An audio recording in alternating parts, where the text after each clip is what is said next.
Canelo dominated this fight. I mean, 10 to 11 rounds he won. Berlanga was basically just surviving. Like, he was fine letting Canelo dog walk him. The two things that really surprised me about Berlanga was the chin and the cardio. You can applaud him. He took some big shots. You know, he was able to eat that devastating left hook. Berlanga showed a lot more balls in the aspect, a lot more courage. But I don't think it was a statement win for Canelo. I don't think this does anything to him. Let's say it doesn't make him rank higher in the pound for pound or anything like that. What's next for Canelo briefly? He stated before that he wants a rematch against Bivol at 175. Canelo is small for 168. I don't believe Canelo can compete against guys at 175. I think 168 is the cutoff. Realistically, who else is there for Canelo besides Bivol, Beterbiev, Benavidez?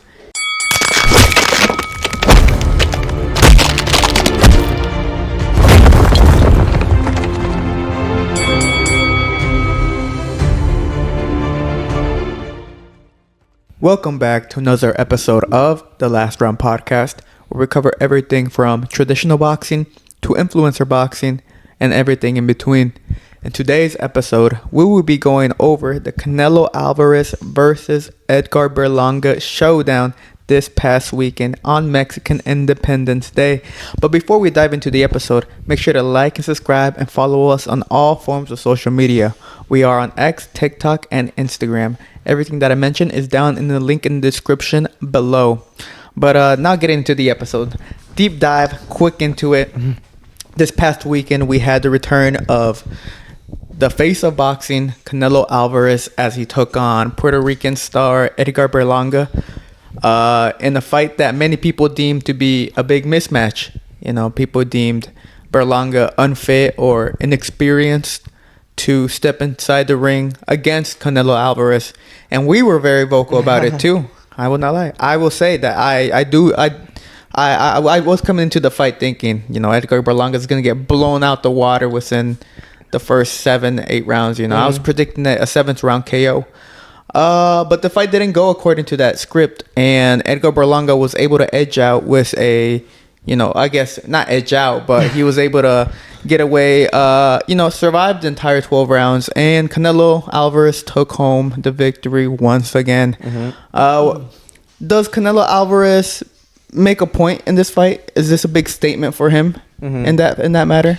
No, I mean, like you said, this was a mismatch, and it showed in the ring. You know, it was clearly Canelo dominated this fight. I mean, 10 to 11 rounds he won. You know, Berlanga, you can give him a round or two, but that's about it. You know, Berlanga really didn't do anything spectacular in this fight other than take some big shots. You know, you can applaud him. Yeah, he took some big shots. You know, he was able to eat that devastating left hook that Canelo dropped him with, and he was able to survive. You know, but I don't think it wasn't in the post-fight press conference with Canelo, a lot of reporters were asking him, "Are you mad, or like, why didn't you get the KO?" And Canelo got a little frustrated. He was like, "Why do we have 12 rounds?" You know, or you know, he was just basically saying, "You don't always get the KO," but that's what the fans wanted. You know, that's what everyone wanted. So more importantly, that's what he said. He stated that he was going to stop him no later than 8 rounds. Yeah, so a statement would have been made if Canelo would have KO'd Berlanga inside 8 rounds. That would have been a statement. But him going 12 rounds, I mean, great win. You know, it was dominating. He showed these levels above Edgar Berlanga, and he got the W, and he's going to look forward. But I don't think it was a statement win for Canelo. I don't think this does anything to him. Let's say it doesn't make him rank higher in the pound for pound or anything like that. Yeah, I would say on the contrary. I mean, no statement was made. I feel like with this victory, I feel like there's a lot more questions surrounding Canelo. Like, does he have the chance to go up and, you know, get a rematch against Bivol and maybe win? Could he fight Benavidez? Could he fight Morel? Does he have a chance of beating them? I mean, that's the question for me, at least, because, Canelo did get the decision victory, but it was against a guy who was an opponent that was levels below him. So we're talking about guys like Benavidez, Morel, Bivol. These are guys who are at the top of their level. Well, I wouldn't put Morel up there. I think no, definitely, especially in that introduction fight to 175, he did not look that good. And at 168, I think he was. I mean, he was a contender, but I don't think he was a top guy. You know, in elite level at 168 or 175. Well, before we even dive into the possible future for Canelo, let's dive into the actual fight this past weekend. Going into the fight, what I was seeing from both fighters, I saw a little tension from Edgar Berlanga, in his locker room warming up, and even during the walk, before the actual ring walk, the walk to get to the actual ring walk, the site where he was eventually going to walk inside the arena and stuff like that. He did look a bit nervous, and I do think that did play a factor. I do believe it was his first time fighting for a world title. And who you're going up against the kingpin of the 168, Canelo Álvarez, and one of boxing's pound for pound best fighters in the world. So it was, of course, undoubtedly normal for him to feel the nerves. Yeah, he was looking pretty stiff. Like even when he was walking, he was pretty towards the ring. He was pretty slow, and then even the singer or the artist that was walking him out, he was kind of like touching him, like, "Hey, come on, bro! Like, wake up! Stop being so tense." Yeah, so I did see some nerves from Berlanga, but that's of course normal. I mean, it's his first big showdown. But now getting into the fight, look, Canelo started the fight really well. He started it very fast, very quick. The first round, it's actually, I was looking at the CompuBox stats, and Canelo actually started. This is the most output Canelo had put out since the John Ryder fight. So he was more active this fight than he had been in his previous two fights against Charlo and against Jaime Munguia. So Canelo started off very quick, trying to set a pace, set the tone on Edgar Berlanga.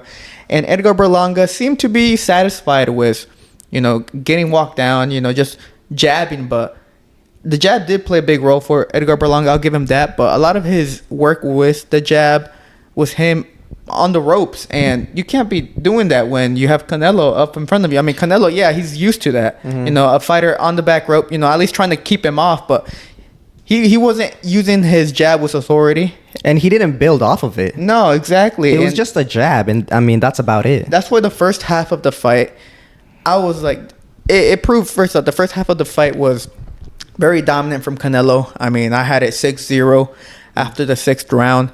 And, I mean, what I was seeing, Edgar Berlanga was just there to survive throughout the fight, throughout the first half. The thing that did help Edgar Berlanga, though, and what I do give him a lot of credit for, which I didn't in previous fights I never saw, was, one, he's got a great chin, and two, he's got great cardio. Man, that first off, that chin, that third round KO or knockdown, that was explosive. It electrifying. It literally shocked me when that happened, because it happened so quick, the way that Berlanga got dropped in. I don't know, man. That knockdown was beautiful. Yeah, it was a crazy knockdown. I think Canelo was feeling himself in the first half of the fight, man. It was dominant. And like you were saying, I think Berlanga was basically just surviving. Like, he was fine letting Canelo dog walk him. Like, it was, that's what the fight was essentially. In all 12 rounds, it was Berlanga going backwards with his hands up, maybe throwing a couple of jabs to not, to give Canelo something. But Canelo was just walking forward, doing really whatever he wanted, throwing whenever he wants, doing any move he wants, any punch he wants. So nothing spectacular from Berlanga. Like, I think, the only thing we can give, he has a tank. But he's a big guy. That's the thing as well. I remember going into the fight, the commentators were saying that his camp said he was going to be like 195 fight night. Wow. That's huge. Yeah. That is massive. I mean, he's a big boy, and you could see it in the ring. He's a big guy. So, heavy in there. One thing for sure, Berlanga, that definitely helped him is his patience as well. I think it definitely hurt him as well, because, I mean, he didn't win any really rounds. But thanks to his patience, thanks to him, kind of staying in his shell, walking backwards, letting Canelo just come forward, he was able to survive. Because if he would have done what Jaime Munguia did, gone forward, try to actually exchange with Canelo, I think he would have gotten dropped easily. So it was a bit of a double-edged sword, Berlanga staying patient to survive the rounds, but not to win. He didn't win any rounds, really. Yeah. I'm going to ask you guys a question. Do you guys believe that Canelo should have stopped Berlanga. You know, we talk about he landed quite a bit of punches on him. This is the most punches he's landed on an opponent in his previous fights. He dog walked them just about from round 1 to 12, dropped him in the third round. He landed, I believe, 50% or higher percentage in his power punches. Do you think that should have been the cherry on the top, stopping this dude? Well, I mean, look what happened with Caleb Plant when he fought McCumbee on the undercard. McCumbee is a guy who, just like Berlanga, you know, stepping up on the biggest stage of his career, and Plant showed that he doesn't belong there and stopped him. yeah. So was Canelo? You know, I said in the previous episode that Canelo was obligated to knock out Berlanga, or else the critics would start chirping, and you know, believe it or not, Canelo wasn't able to stop Berlanga. And, you know, even though a lot of people did give Berlanga respect, a lot of people also give him, you know, also criticized them. And the reason why I wanted to see Canelo knock out Berlanga was because he stated before that he wants a rematch against Bivol at 175. You know, all these top guys, you know, realistically, who else is there for Canelo besides Bivol, Benavidez? And if he's eyeing for a rematch with Bivol, or maybe doing another run at 175, then he has to prove that he has something that sets him apart, that will enable him to have an advantage, a competitive advantage at 175. Yes, he's got the skills, he's got the good chin, he's got the good defense, but I mean, if he's not able to knock out Berlanga, a fighter who's not meant to be in the ring with him, you know, he's levels above Berlanga, what makes me believe that Canelo will be able to be a bigger guy at 175, and not only a bigger guy, but an actual very elite fighter at that weight class, which is why I wanted to see Canelo knock out Berlanga in order for me to, you know, say, okay, he is still capable of dropping you, but also of stopping you. Yeah. And so that's why I felt that Canelo was obligated to stop Edgar Berlanga, which he wasn't able to. Yeah, and this is, I mean, I don't know. It's a bit difficult to say. I think initially I thought that as well. Initially, I kind of thought, I was like, you know, he should stop him. He should stop him. He should have stopped him. The skill-wise was there. But for sure, Edgar Berlanga didn't want to get knocked out. Like, yeah. He was fighting, you know, like, to survive, man. Like, he was on the back foot. He wasn't really trying to win. So that makes it harder, number one. Because I believe if Edgar Berlanga would have fought like Jaime Munguia fought Canelo in his previous fight, I think Canelo would have knocked him out. Yeah, I do think he would have knocked him out, because I believe Edgar Berlanga is worse than Munguia. But Berlanga was able to make it those rounds because he was surviving. He was going on the back foot, you know, being very cautious, way too cautious to not let his hands go. He barely threw any punches. So go on. Sorry. So that's one thing. Like that's going to make it hard for Canelo to knock him out. Another thing, Berlanga does have a chin. Okay, he does have a chin. We'll give him that as well. He's big. He's durable. He's a tank. He's a big boy. But Canelo, in the post-fight interview, in a post-fight press conference, he was talking like I said, a lot of reporters were already like chirping at him. You were right. I mean, Canelo kind of was obligated to knock out Berlanga because the critics, they're chirping now. The reporters, like 3 reporters in a row, asked Canelo like, "What's up with the knockout? Like, what? Essentially, why didn't you get the KO? Like, you should have KO'd him." And Canelo, yeah, he got a little frustrated, man. It was like 12 rounds, you know, you can't always get the knockout. But he just said, like, I did my job, I won. And I think that kind of, in my mind, I'm like, okay, Canelo just wants to win. I don't think he has that, like, I don't say he doesn't have the killer instinct, because obviously he's going to hurt you. If he hurts you, he's going to try to go for you. But it's not the end of the world if he doesn't get a KO, man. He's just trying to get the win. He's just trying to dominate, get the win. If he can get the win, he just wants to get past you now. You know, he's not looking for a KO anymore. He isn't like the hungry kid that we remember from 154 and 160 that was trying to like tear through everybody in the division. No, now he's just trying to win. He's on the older side. He's just trying to, you know, pull out these decisions. And if the knockout comes, that's great. But if it doesn't come, Canelo isn't worried about it. I mean, yeah, just for me, just to answer that my own question, yes, I believe that Canelo should have gotten the stoppage. I mean, if we're just comparing this to like a different sport, I mean, let's say Canelo was NFL and Berlanga is G League, like that's levels below, and now Canelo wants to go fight guys that are within the same NFL league, like. Bro, like, just for me, I think two things. One, he is on the older side. And two, I don't believe a Canelo can compete against guys at 175. I think 168 is the cutoff. And I think at 168, there's no one else for him to fight. So, just for me, in my opinion, it's going to be very interesting to see who he fights next year. Mm-hmm. Yeah, also, during the fight, first half was... Okay, overall, the fight, I gave, it was nearly a full blowout for Canelo. I gave maybe Berlanga 1 round or two. I gave him 0 rounds. If anything, I was saying one or 2 rounds, if anything. You know? The max I think you can give is 2. That's if you're trying to suck off Berlanga, you know what I'm saying? Give him anything. You give him 2 rounds, I think. So, I had Canelo, absolutely nearly a blowout on Berlanga. But the thing I will also say was, I know... I can't be the only one who noticed how Canelo seemed to have gassed out again near the end of the rounds or near the end of the fight, because at the end of the fight is when we saw essentially some of the very best of Edgar Berlanga. I mean, that last round especially, Edgar Berlanga was willing to start letting his hands go, because I felt he knew that Canelo was a bit tired, a bit gassed, and he's like, okay, his punches aren't hurting me. He was also... the rounds prior was starting to talk shit to Canelo in his face in midway through the rounds. And that gave me an indication that Berlanga was all his punches are no longer hurting me that much, and he's slowing down, he's gassing out a little bit. And look, Canelo has had an issue with the gassing out. His gas tank has been questionable for a while now, so I'm eager to see if that's going to continue to play a big factor in his career going on forth now that he's aging. I don't know. I didn't think I saw him super gassed at the end. I thought he did. I mean, there has been a lot of questions about his cardio. I think that started when he fought Golovkin for the 3rd time, and he looked horrible the last 4 rounds.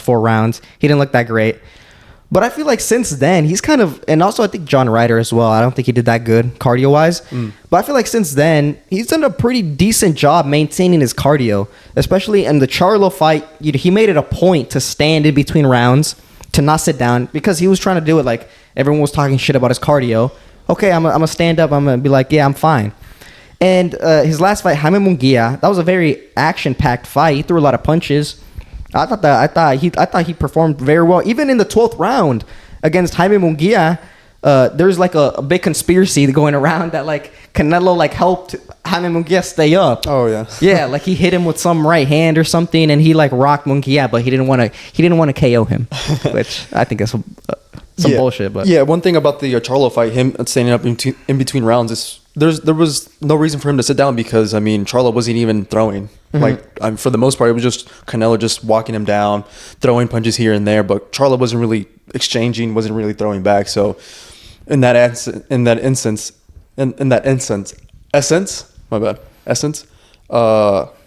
Canelo didn't really gas out.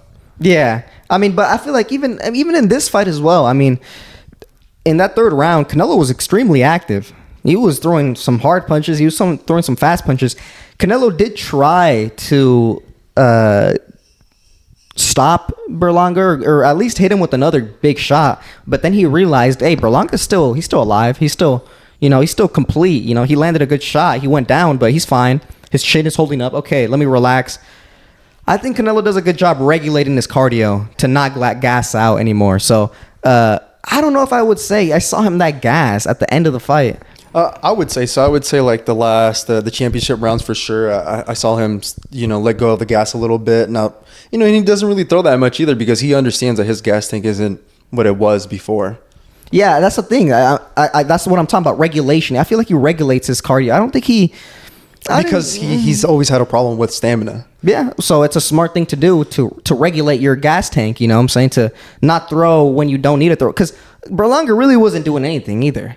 I mean, we see these rounds. Maybe Canelo wasn't dominating like he was in the third, fourth, fifth round. But he was still dominating. He was dog walking him. In the last round, that was the round that was the most close. A lot of people probably did give it to Berlanga, but I don't know. I think it was more of I think in that instance, it was more frustration and just the end of the fight. They kind of wanted to just throw some hands. Yeah, I guess. But it's still very interesting, especially when you see, Canelo dominating all the rounds and then not being able to turn it up in the championship rounds. That kind of speaks a lot against a guy who, has 66 fights, has been on top of the world for many years now. Like, he should have really closed harder or, thrown a little bit more as well. Yeah. Maybe, but I don't know. I think he did. I would rate Canelo's performance probably like a B+, B. Yeah, B to B+. I think he did a good job. He dominated the fight. I think he definitely, if he would have gotten a stoppage or a KO, he would have gotten an A. Yeah. But he did the best in the circumstance. Berlanga was going backwards the whole fight. Super cautious, in his shell, the whole fight, just like this. He didn't want to get caught. Berlanga did not want to risk anything. So, I mean, Canelo, okay, he's fine. He dog walked him. But he couldn't find a KO because, Berlanga was being very cautious, very, very smart. Giving him like new angles as well, that thing that he was doing. Yeah, that was weird. Yeah. I don't know what Berlanga was doing in some of those parts. He was like ducking down all over his hip. I don't know. It was weird. Some of that stuff was weird, but I don't know. I thought Canelo didn't do bad, but he didn't do great. So I guess there is some room to criticize him, but I think it's a bit too harsh. I think he did a good job in there. Yeah, Canelo did what was expected of him in the aspect of just showing why he was levels above Edgar Berlanga. And look, ever since the Bivol fight, he's had Golovkin, Charlo, Mungi, or Golovkin, Golovkin, Ryder, Charlo, Mungia, and now Berlanga. These past 5 fights that he's had since the Bivol loss, they're all in my in my belief, they're all winnable fights for Canelo. I mean, Golovkin, yes, of course, it's the trilogy, but there's a lot of criticism because it was a trilogy that we didn't want, mainly because of Golovkin's age. Then you had John Ryder, who people were like, okay, this is just really a comeback fight for him, because he also was having issues with his hand. And also a homecoming fight for him to showcase his abilities or show out in his hometown. Yeah, and John Ryder wasn't considered an elite guy. He wasn't considered elite, no, either that. Also, and then Charlo, which was the disappointment, honestly, if I'm going to be honest. Hey, he's an undisputed champion. I think you guys have to put respect on him. I mean, at 154, not at 168. Undisputed. But, okay, also, here's the thing. So these past 5 fights that Canelo has fought in, being, like I mentioned, Golovkin, or John Ryder, Charlo, Mungia, and now Berlanga. People were saying, this Berlanga fight, the way that Berlanga performed was, of course, a lot better than anyone would have expected. My expectation for Berlanga were like this. He was like right there, Yeah. He did a lot better than what I was anticipating him to do. So I'll give him his respect for that. But people are saying online that Berlanga did better than Charlo, and I do agree to a point. Berlanga showed a lot more balls in the aspect, a lot more courage to take on Canelo in his fight than Charlo did when he fought Canelo. But then I think people often forget that we're talking about a Charlo who was going up to 168 and not Berlanga, who was a natural 168 pounder who blows up to what you said, 195, 200 pounds even. And if you don't believe it, then you just look at the interviews. They've asked him and his team, and they say, yes, we on fight day, we walk into the ring at 195, 200 plus pounds. So we're talking about a big middleweight, super middleweight compared to a big super welterweight. So there's a big difference. So hence why I believe Berlanga performed a lot better than Charlo. And I mean, he's fighting a natural 168 pounder. So I mean, I don't think that comparison can really be that. Yeah, it's not really that comparable. Yeah, and another thing as well with the Charlo thing, I feel like he did do better than I wouldn't even say he did better. I feel like they kind of did the same thing, honestly. Yeah, like, it was just the same on the back foot. On the back foot, similar outcome. But they both got dropped once, and then they lost a UD decision. Both Charlo and Berlanga. And I'm pretty sure, if I remember correctly, the Charlo decision was also like a 118. Yeah. So like I feel like they kind of did the same. The activity was a lot lower for both Canelo and Charlo when they both fought. Even lower than that. Yeah. That must Canelo had landed I think 300 some punches overall, Yeah. and this one he landed 464. Charlo landed I think 200 some. Yeah. And Berlanga landed 446. He almost matched Canelo's output, but he landed his accuracy was a lot. His connect rate was a lot less than Canelo, but he still was a lot more active. So that's why people are giving him more props than Charlo. Yeah, well, this is one thing as well. Now that you bring that up in the weight classes, excuse me, Canelo is small for 168. Berlanga is a natural 168. You know what I'm saying? I feel like Canelo has done amazing things in his career. He started at 147. Now he's gone all the way up to 168. Well, even 175.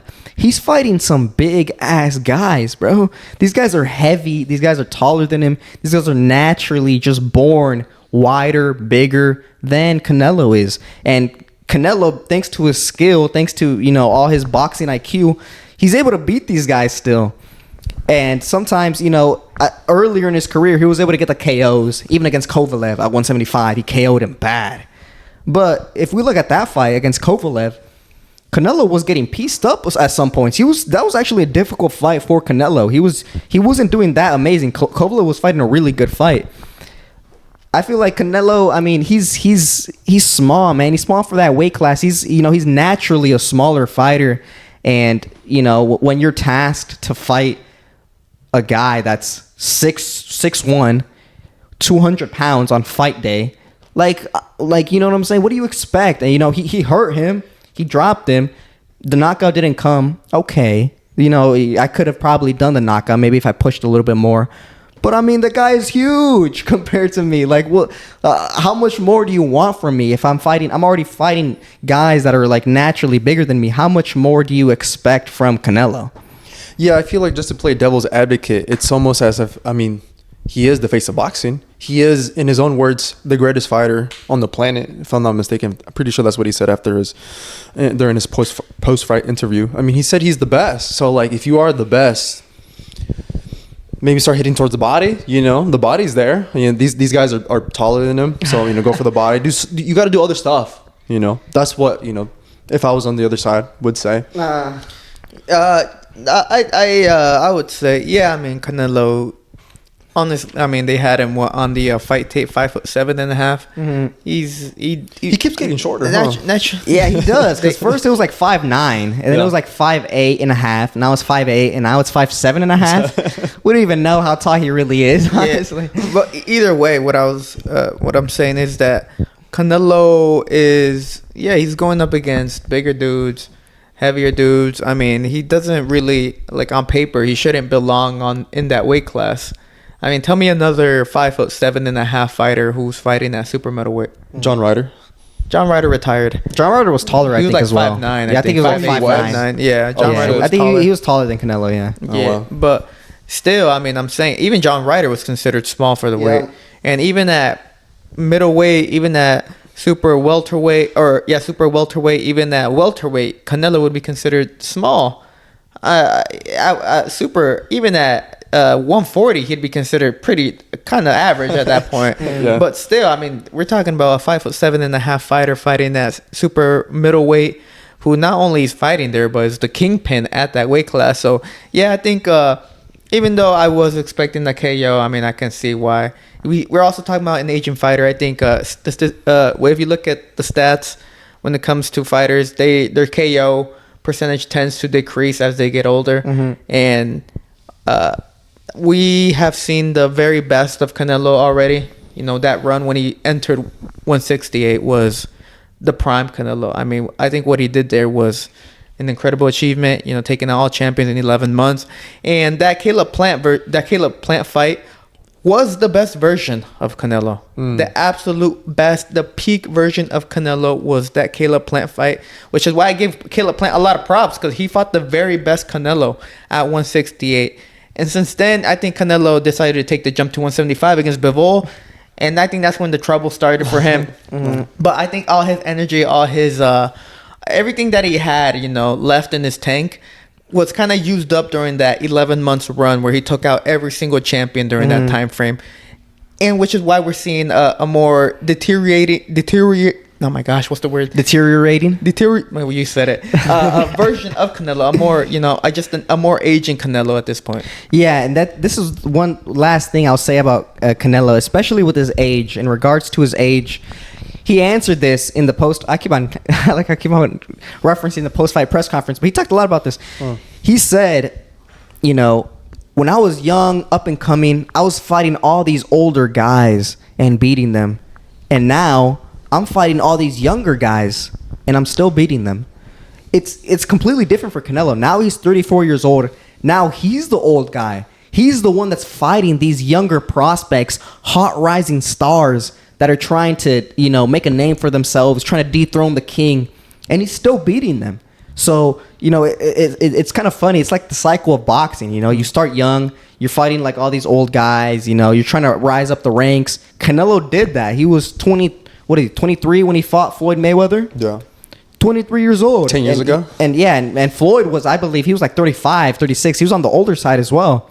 Now it's a completely different story. Now it's completely shifted. Canelo is the one that's fighting the young prospects, the young contenders, young guns, trying to go for the throne. So I thought it was just kind of funny. It was like a circle of life type of moment for Canelo. Even he was saying it, that it does show him. He is getting to that age where, next 4 years of Canelo will probably be the last ones of his career. Yeah. If we even see another 4 more years of him. Speaking about young prospects or just younger fighters, do we want to give props to Berlanga for surviving 12 rounds? At least for me, I was very much surprised. I really thought Canelo was going to get him out of there under 6, and Berlanga stood in there. Like what I said earlier, the two things that really surprised me about Berlanga was the chin and the cardio. Yeah, he looked like he could have done another couple more rounds. Then again, it also comes down to the fact that he didn't really engage much in the first half, and it wasn't until the second half where he started actually letting his hands go or being more on the offensive.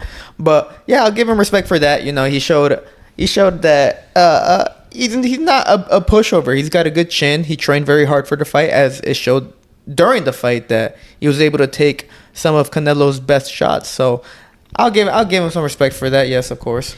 Yeah, I think he definitely. He performed above my expectation.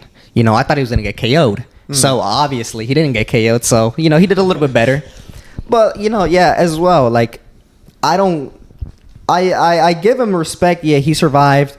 But it's also how he survived. It was different than Jaime Munguia survived Canelo by being just a brute force of nature, man. Going forward, he was going forward, throwing combinations. He didn't care. He was that's who I give real respect for. Jaime Munguia. He was a savage, man. He was brutal. But Edgar Berlanga, I don't give him as much respect because he was on the back foot the whole time. There was never an instance aside from maybe the 12th round where you can point to where Edgar Berlanga, you're like, oh my gosh, Edgar Berlanga might have him there.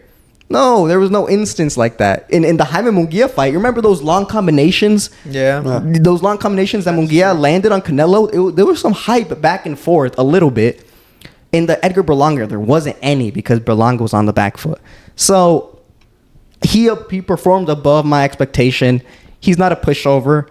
He's durable. He's a tank. He's strong. He's got some heart. But nothing that I don't think this really showed me anything new from Berlanga, aside maybe from his patience. Yeah. No, you go. Oh, yeah, I was going to say, because a lot of people after the fight were very big, showing Berlanga a lot of love online, giving him his respect, because of course he exceeded expectations from every single fight fan who was watching the fight. But my issue, though, that I have now is the fact that now they're pushing Berlanga as an elite fighter, like a very like a world class pound for pound. No, I'm not even lying, because I saw some of the comments. They were going crazy. They were saying Berlanga takes out anyone at 168. They're saying he beats Munguia, he beats Caleb Plant, and I'm like, whoa, calm down. This is an absurd take. What? people call us casuals. People think our takes are casuals. That might be the worst take I think I've heard in a very long time. Because this is what they're implying. They're implying, okay, yes, Canelo Álvarez wasn't able to take out Berlanga during the fight. He wasn't able to knock him out. Berlanga survived. He fought well at the end of the fight. The whole fight, whatever. So they're giving him a lot of respect. But if that's the case, so let's say Canelo wasn't able to finish off Berlanga, therefore that makes Berlanga an elite fighter. Does that mean that John Ryder, who was able to survive Canelo for 12 rounds, did that make him an elite fighter? Because then we saw what happened to John Ryder. Respect to John Ryder. I love John Ryder. But after Canelo, he fought Jaime Munguia, and Jaime Munguia dropped him like 4 times before stopping him in the ninth. Does that make John Ryder an elite fighter, or does it just make him a good fighter? Mm-hmm. So I think people are really hyping up Berlanga a lot to this point. I think the recency bias is playing a huge factor right now into a lot of people's take on Berlanga. Look, he showed he's a good fighter, but I wouldn't say he's a great fighter, much less elite. If I do want to see him as an elite fighter, first off, I would like to see him against Diego Pacheco. Mm-hmm. That would give me an indication on both of these fighters' levels of where they're actually at. And also, if I was Edgar Berlanga, I'd take that fight. Mexico versus Puerto Rico again. Part 2. Yeah. And it's a lot more 50-50 fight, unlike Canelo, which was a 95-5 fight, Yeah. We're talking about a more evenly fight if you take on Diego Pacheco. And Diego Pacheco, if I was him, I would take that fight too. Yeah. I mean, this is a huge moment for your career, for both fighters, and it would give us an indication as a fight fan to see where they're at level-wise. So if I was Edgar Berlanga, I wouldn't get into my head saying, oh, I lasted 12 rounds with Canelo, therefore I send the shots, I'm the star now. No, don't do that. Take on other mandatories or take out other contenders at 168. For example, Diego Pacheco, like I mentioned. And if you beat him, then maybe get the ball rolling. Yeah. That's very true. That's actually a good point. I was seeing a lot of people trying to match make Edgar Berlanga, and a lot of people were typically going against Munguia. And we've talked about it before. Edgar Berlanga versus Munguia would be a good fight. But also Pacheco. Pacheco, we can't sleep on Pacheco. He's a big guy, 168. He's rising up the ranks. He's one of the top guys. But it's true. That's kind of crazy what you said about these guys. I mean, talking about Edgar Berlanga, they're trying to, say he's some elite fighter. That's just a flawed logic at that point, man. Like you cannot just say just because Canelo didn't KO him, he's a elite fighter. So like, cause if you follow that logic, when George Kambosos beat Teofimo Lopez, that made George Kambosos elite because he beat Teofimo Lopez. But then you look at what happened after. Lost against Devin Haney twice. Controversially beat Maxie Hughes. Yeah, that was that. Now he lost that fight. I'm gonna be honest. And then he got stopped by Lomachenko. So is Kambosos elite? He's a good fighter. I'll give him that. He is a good fighter. But is he elite? No. And that's the question we're asking with Berlanga now. Yeah. So it is true. It's flawed logic, recency bias. We've talked about this before in an earlier episode where a fighter, fights the prior weekend.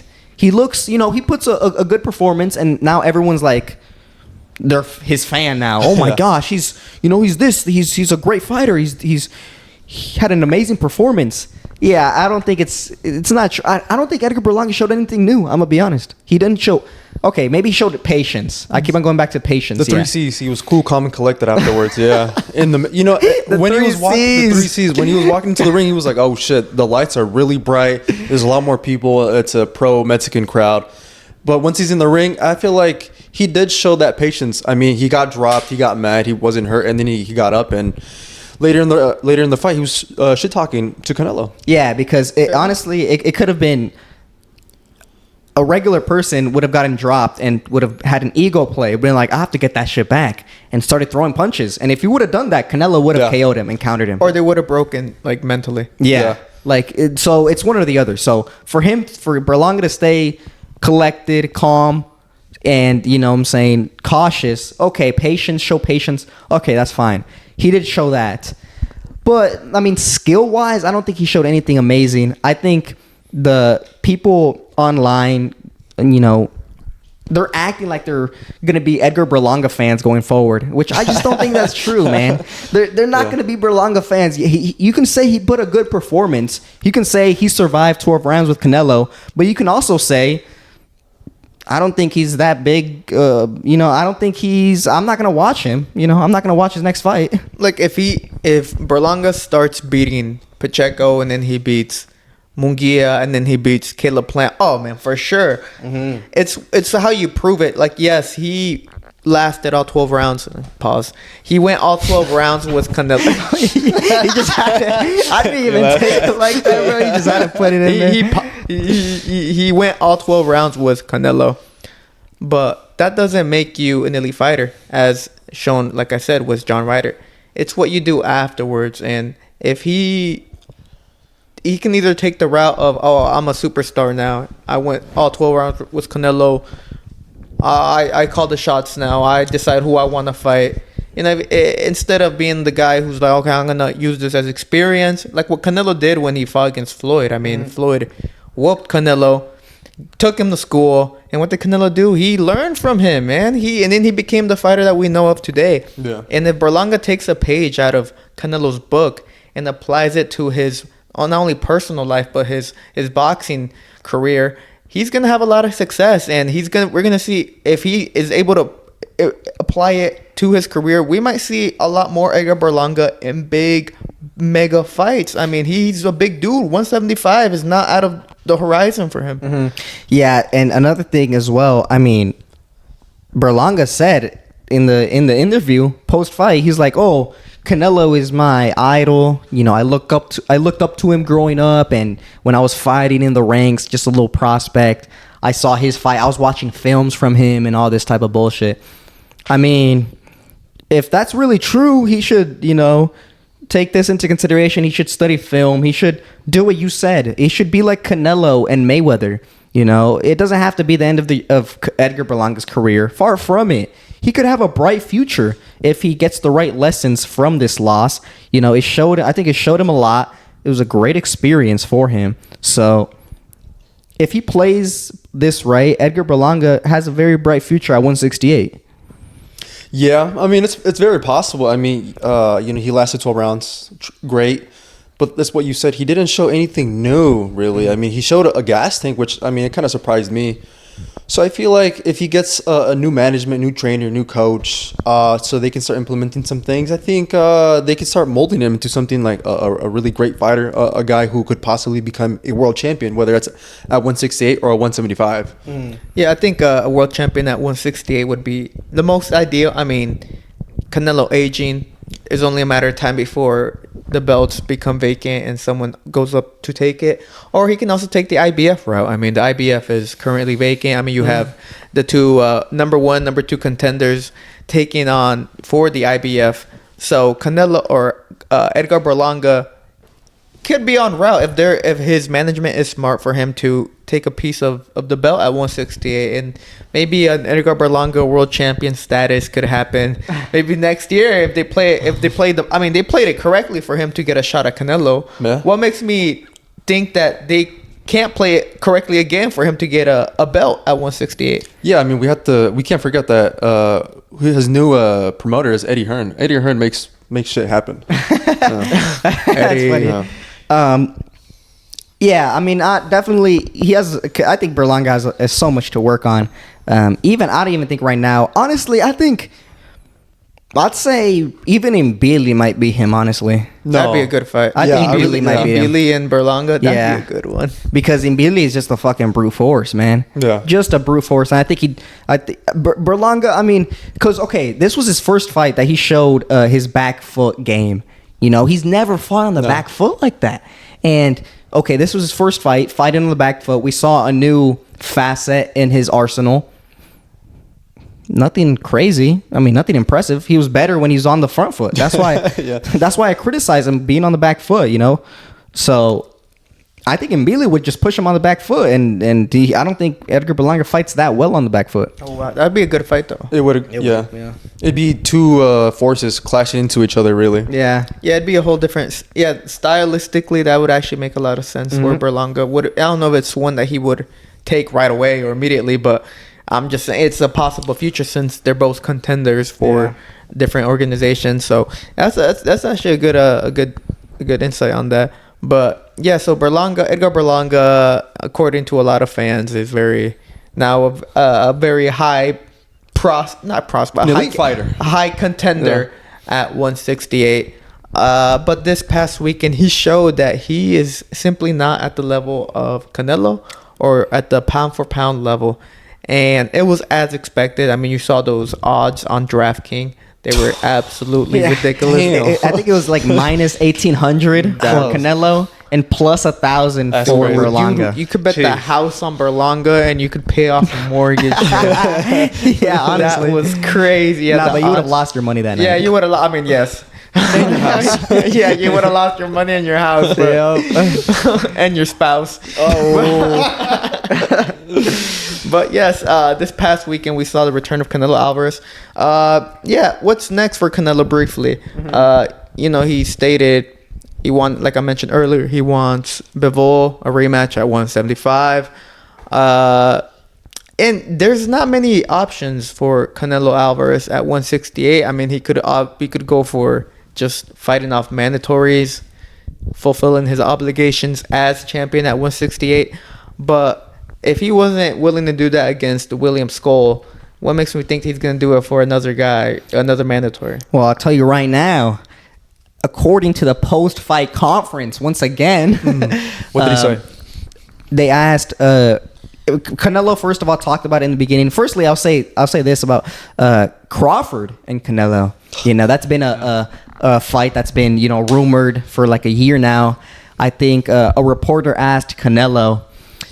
Crawford and Turkey Al-Sheikh were at the UFC event and they issued a public announcement, a public challenge towards you, Canelo. What are your thoughts?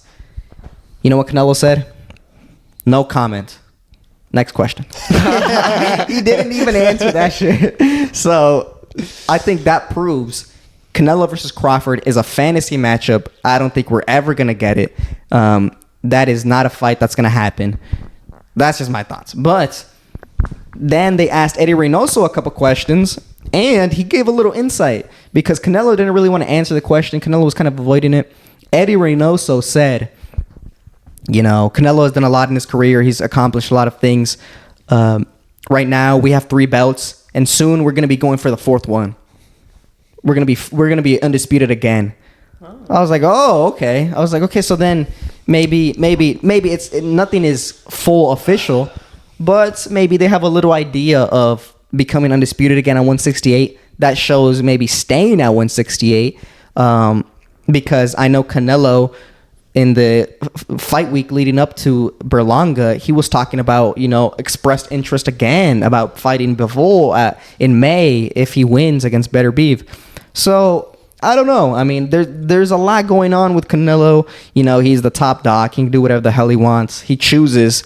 So it's a bit difficult to know, but I think that insight kind of leads me to think that he's going to stay at 168. 168.